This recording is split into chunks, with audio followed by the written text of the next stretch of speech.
Pois agradecervos, como non, que estedes hoxe aquí para acompañarnos na presentación desta cuarta conmemoración da que é a Batalla de Rande aquí na aula de interpretación da Batalla de Rande en Rande, e acompáñanos Juanjo, que é outro de representantes da Asociación Cultural e Deportiva de Cerrande, que son, xunto co Concello, pois casi, vamos a decir, 50-50 promotores desta conmemoración. Nesta cuarta ocasión, igual que o ano anterior, a iniciativa é darlle máis repercusión, darlle máis días e darlle máis ampliar, digamos, as expectativas que se teñen, salir do que é únicamente unha festa, unha conmemoración, e darlle tamén unha difusión máis cultural e achegarnos a máis sitios onde poder implantar e poder darlle vida á conmemoración desta batalla. Como todos os que estades aquí sabedes, un dos feitos de patrimonio histórico cultural máis importantes que temos, non solamente aquí en Redondela como Concello na parroquia, por suposto, senón a nivel de toda Galicia, e incluso un evento que pode ser destacable e destacado a nivel incluso nacional. Pola nosa parte, unha honra poder contar sempre coa colaboración de todos os veciños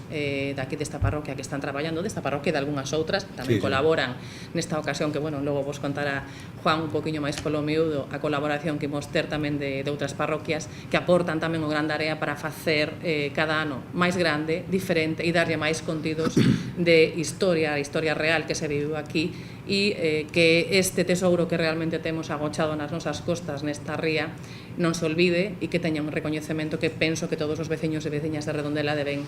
darlle e deben conocer. Este ano imos ter a maiores do que son os días da conmemoración, sábado e domingo, unha xornada previa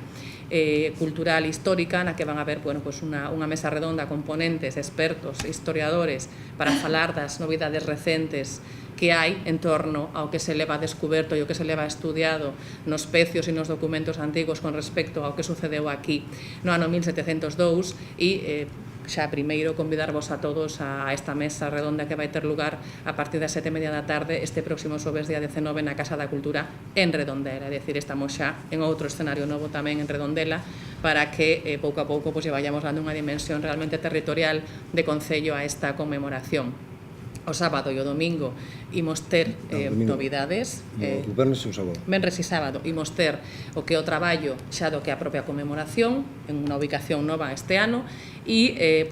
xornadas con actividades dende a mañá á noite para compartir con todos os veciños e todas as persoas, evidentemente, que queran achegarse aquí, caracterizadas de época,